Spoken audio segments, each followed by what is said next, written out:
ఒక్కసారి కొమ్మూరి గోల్డ్ కి కాల్ చేయండి. తాకట్లో ఉన్న మీ బంగారాన్ని విడిపించి మార్కెట్ ప్రైస్ కి వాళ్ళు కొనుక్కుని మిగతా డబ్బులు మీకు ఇచ్చేస్తారు. హలో అండి, అందరికీ నమస్కారం. ఆంధ్రప్రదేశ్ మద్యం స్కామ్లో మరొక కుంభకోణం బయటకు వచ్చింది. నేను చెప్తూ వస్తున్నాను డే వన్ నుంచి కూడా. ఆంధ్రప్రదేశ్ మద్యం కుంభకోణం అనేది ఒక కుంభకోణం కాదు, అనేక కుంభకోణాల సముదాయం, అనేక స్కాముల సముదాయం అని నేను డే వన్ నుంచి చెప్తూ వస్తున్నాను. ఇప్పుడు అదే విషయం నిరూపితమవుతుంది. ఆ స్కామ్లో ఉన్నటువంటి ఒక మినీ స్కామ్ గురించి ఒక కేసు నమోదైంది. ఇప్పుడు ఈ స్కామ్ 200 కోట్ల నుంచి 400 కోట్ల వరకు అంటున్నారు. గతంలో మనం విన్నది ఏంటిది? మద్యం కంపెనీ నుంచి ఏ బ్రాండ్ అయితే అమ్మదలుచుకున్నారో ఆ బ్రాండ్ కంపెనీ నుంచి దాదాపు 3,200 కోట్ల రూపాయల ముడుపులు తీసుకున్నారు. ముడుపులు తీసుకుని అదే బ్రాండ్లు ఆంధ్రప్రదేశ్ ప్రభుత్వం మద్యం దుకాణాల్లో అందుబాటులో ఉంచి అవే జనానికి తాపించారు అనేటువంటిది గతంలో మనం విన్న కుంభకోణం. ఇప్పుడు బయటకు వచ్చినటువంటి కుంభకోణం, కేసు నమోదైనటువంటి కుంభకోణం ఏంటి అంటే, ఇప్పుడు మద్యం సరఫరా ఉంటుంది కదా, మామూలుగా ఏంటంటే మద్యం ఎక్కడైతే తయారైద్దో అక్కడి నుంచి ఆంధ్రప్రదేశ్ బెవరేషన్ కార్పొరేషన్కి సప్లై అవుద్ది. ఆ బెవరేషన్ కార్పొరేషన్ నుంచి ఆర్డర్స్ ప్రకారం ప్రైవేట్ మద్యం దుకాణాలకి సప్లై అవుద్ది. అంటే ఈ బెవరేషన్ కార్పొరేషన్ నుంచి ప్రైవేట్ మద్యం దుకాణాలకి సప్లై అయ్యేటువంటి ఖర్చు ఏదైతే ఉందో, రవాణా ఖర్చు, ఆ రవాణా ఖర్చుని ప్రైవేట్ మద్యం దుకాణాలే భరిస్తాయి ప్రైవేట్ చేతిలో ఉన్నప్పుడు. కానీ జగన్మోహన్ రెడ్డి గారు అధికారంలోకి వచ్చిన తర్వాత ప్రైవేట్ మద్యం దుకాణాలు అనేవి ఏమీ లేవు కదా, అవి మొత్తం ప్రభుత్వీకరణ చేసుకున్నారు. అంటే ప్రభుత్వం చేతిలోకి తీసుకున్నారు కదా, మద్యం పాలసీని మార్చి ప్రభుత్వం చేతిలోకి తీసుకున్న తర్వాత ఈ బెవరేషన్ కార్పొరేషన్ నుంచి ఈ ప్రభుత్వ మద్యం దుకాణాల్లోకి మద్యాన్ని సప్లై చేసే బాధ్యత కూడా ప్రభుత్వం చేతిలో పడింది, ప్రభుత్వం మీద పడింది. ప్రభుత్వం ఏం చేస్తుంది? ప్రైవేటు వాళ్ళకి టెండర్ ఇచ్చింది. మళ్ళీ ఆ ప్రైవేటు వాళ్ళు ఎవరు? వాళ్ళకి సంబంధించిన వాళ్ళే, రాజు కసిరెడ్డి మనుషులే. ఈ మద్యం పాలసీ, మద్యం కుంభకోణంలో ఏవన్నుగా ఉన్నటువంటి వ్యక్తి ఎవరైతే ఉన్నారో, మొత్తం కర్మ కర్త క్రియ అనేటువంటి రాజీవ్ కసిరెడ్డికి సంబంధించిన మనిషికే ఈ సరఫరా కాంట్రాక్ట్, అంటే ఈ రవాణా కాంట్రాక్ట్ కూడా ఇచ్చారు. కిరణ్ కుమార్ రెడ్డి కట, సిగ్మా లాజిస్టిక్స్ అట ఇచ్చేసి మామూలుగా ప్రతి కేసుకి 13 రూపాయలు చొప్పున ఛార్జ్ చేస్తారట ఈ రవాణా కింద.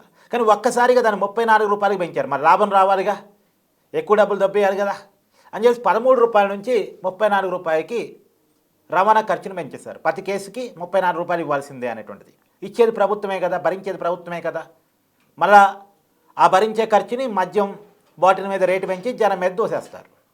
కాబట్టి జనాన్ని దోపిడీ చేస్తారు, రవాణా సంస్థలకి రకరకాలుగా వాళ్ళ మనుషులకి డబ్బులు పంపిణీ చేసేసుకుంటారు. ఒక్కసారిగా 13 రూపాయల నుంచి 34 రూపాయలకి ఎందుకు పెంచాల్సి వచ్చింది? ఇప్పుడు ట్రాన్స్పోర్ట్ పెరిగింది, డీజిల్ పెట్రోల్ ఛార్జెస్ పెరిగాయి, బయట ఖర్చులు పెరిగాయి అంటే 13 రూపాయల నుంచి 15 చేయొచ్చు, 13 నుంచి 20 చేయొచ్చు. కానీ 13 నుంచి డైరెక్ట్ 34 చేశారు అంటే, డబల్ రెట్టింపు చేశారు అంటే దాంట్లో కుంభకోణం కాక ఇంకేముంటుంది? అలా ఎందుకు ఒక్కసారిగా డబల్ చేయాల్సి వచ్చింది అన్న దాని మీద ఇప్పుడు విచారం జరుగుతుంది. ఈ దాదాపు ఈ రకంగా 200 కోట్ల నుంచి 400 కోట్ల రూపాయల వరకు నొక్కేశారు అనేటువంటిది. మళ్ళా ఈ కాంట్రాక్ట్ పేరుకే సిగ్మా లాజిస్టిక్స్ అట. నియోజకవర్గాల వారీగా సబ్ కాంట్రాక్టర్స్ ఉన్నారట. సబ్ కాంట్రాక్టర్స్ ఎవరు? వైసీపీ నాయకులు. అంటే వాళ్ళ జేబుల్లో కూడా, అంటే వాళ్ళెవరు కూడా మద్యం స్కామ్ని ప్రశ్నించకుండా ఉండటం కోసం, జగన్మోహన్ రెడ్డి గారికి వచ్చే ముడుపుల్ని ఆపకుండా ఉండటం కోసం, రేపు ఎవరు దీని గురించి మాట్లాడకుండా ఉండటం కోసం అందరి జేబుల్లోకి డబ్బులు పోవాలి కదా, వైసీపీ ప్రధాన నాయకులు అందరి జేబుల్లోకి, వాళ్ళ జేబుల్లోకి వెళ్ళటం కోసం ఇలాంటి చిన్న చిన్న చిలక్కొట్టులు. ఇదంతా చిలక్కొట్టుడే, పెద్ద స్కామ్ కాదు ఇది. ఈ 200-400 కోట్లు అనేది చిన్న స్కామ్. జగన్మోహన్ రెడ్డి గారు చేసినటువంటి మొత్తం మద్యం కుంభకోణంలో ఇది ఒక చిన్న చిలక్కొట్టుడు. ఈ చిలక్కొట్టుడు ఎందుకంటే ఎవరు మాట్లాడకుండా ఉండాలి, ఎవరు ప్రశ్నించకుండా ఉండాలి, ఎవరు అడ్డుపడకుండా ఉండాలి, ఇది బయట చర్చ జరగకుండా ఉండాలి, ఎవరు కుళ్ళుకోకుండా ఉండాలి. సో అడపదడప మనం 100 రూపాయలు దొబ్బేసినప్పుడు వాడి జేబులో కూడా రూపాయి ఇస్తారు చేసామనుకో, వాడు కూడా నోరు మూసుకొని కూర్చుంటాడు, మాట్లాడకుండా కూర్చుంటాడు. కాబట్టి ఈ చిలకొట్టులు మళ్ళీ ఎన్నికలప్పుడు నన్ను డబ్బులు అడగకుండా, ఇగో నీకు సంపాదించుకునే మార్గం ఇచ్చాను కదా, ఖర్చు పెట్టుకో, గెలుచుకో అని చెప్పవచ్చు కూడా. సో కాబట్టి ఇలా వైసీపీ నాయకులు దోచిపెట్టడం కోసం చేసి ఉంటారు అనేటువంటిది ఇప్పుడు ప్రధానమైనటువంటి ఆరోపణ. దాని మీద కేసు నమోదైంది, సిట్టు విచారించబోతా ఉంది.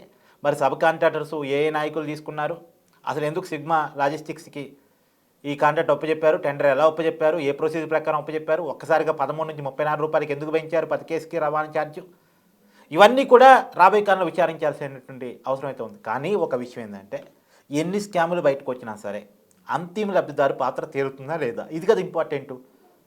ఇప్పటివరకు ఆంధ్రప్రదేశ్ మద్యం స్కామ్ గురించి లోతైన విచారం జరిగింది. దాదాపు నాకు ఐడియా ఉన్న మేరకు 4 ఛార్జ్ షీట్లు దాఖలు చేశారు. ఈ 4 ఛార్జ్ షీట్లలో అంతిమ లబ్ధిదారు జగన్మోహన్ రెడ్డి అని చెప్తున్నారు. కానీ జగన్మోహన్ రెడ్డి గారిని ఇంత లిస్టులో పెట్టలే, జగన్మోహన్ రెడ్డి గారిని ఇంతవరకు విచారించలే, జగన్మోహన్ రెడ్డి గారిని ఇంతవరకు అరెస్ట్ చేయలే. వైసీపీకి సంబంధించినటువంటి మాజీ ఎమ్మెల్యే చెవిరిని అరెస్ట్ చేశారు, ఎంపీ మిథున్ అరెస్ట్ చేశారు, జగన్మోహన్ రెడ్డి గారి ఇంటి మనుషులైనటువంటి ధనంజయ రెడ్డి, కృష్ణమోహన్ రెడ్డి, బాలాజీ గోవిందప్ప వీళ్ళందరినీ అరెస్ట్ చేశారు.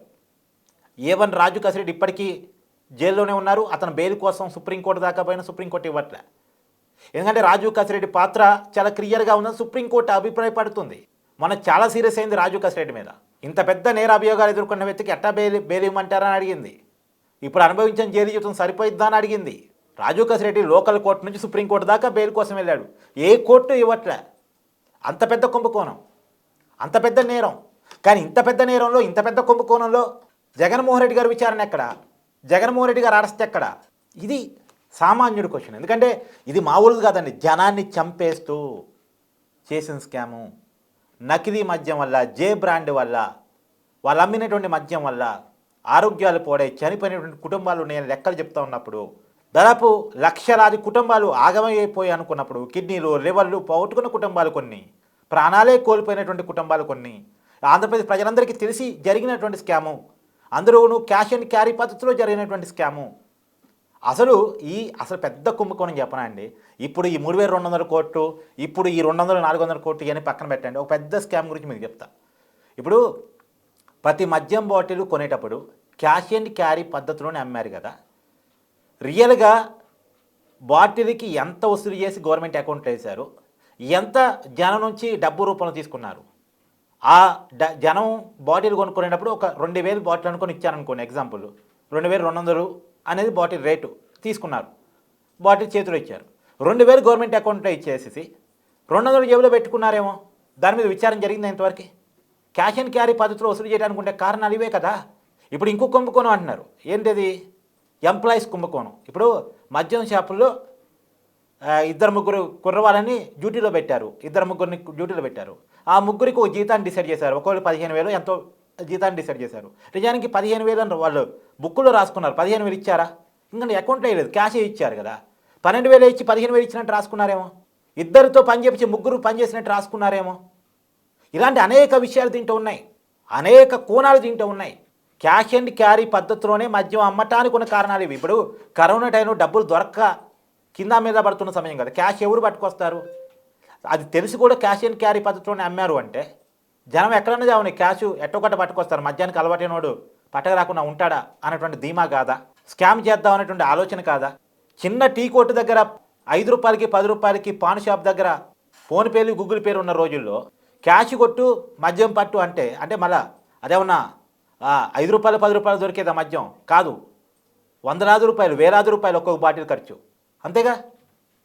మరి వందలాది వేలాది రూపాయలు ఖర్చు అయ్యే మద్యం బాటిల్ని క్యాష్ పట్టుకొచ్చి మద్యం బాటిల్ తీసపో అంటే అర్థం ఏంటి? నువ్వు స్కామ్ చేయడానికి సిద్ధమయ్యావనే కదా, దాంట్లో చాలా పెద్ద స్కామ్ ఉందనే కదా. ఆ స్కామ్ జోలికి ఇంకా పోలే. ఎందుకంటే అది నిరూపించడం సాధ్యం కాదనుకున్నారు. ఎందుకంటే అంతా క్యాష్ అండ్ క్యారీ కదా. అకౌంట్లో డబ్బులు వేసుకుంటే ఏమైనా ప్రూవ్ చేయడానికి ఉంటుంది. అకౌంట్లో డబ్బులు వేసుకోలే, క్యాష్ తీసుకున్నారు, దాన్ని ఎక్కడ మార్చాలో అక్కడ మార్చారు, ఎలా మార్చాలో అలా మార్చారు. ఇది నిరూపిస్తే చాలే అనుకున్నారో ఏమో. సరే, మనం కూడా ఇంతే సాటిస్ఫై కావాలి. ఇదన్నా నిరూపిస్తే చాలు, ఇదన్నా ఓపెన్ చేస్తే చాలు. జనాన్ని చంపిన పాపాత్ములు ఎవరో తేలిపోవాలి, దీనివల్ల లబ్ధి పొందింది ఎవరో తేలిపోవాలి. మీ అభిప్రాయాన్ని కూడా కామెంట్ రూపంలో తెలియజేయండి. Thank you.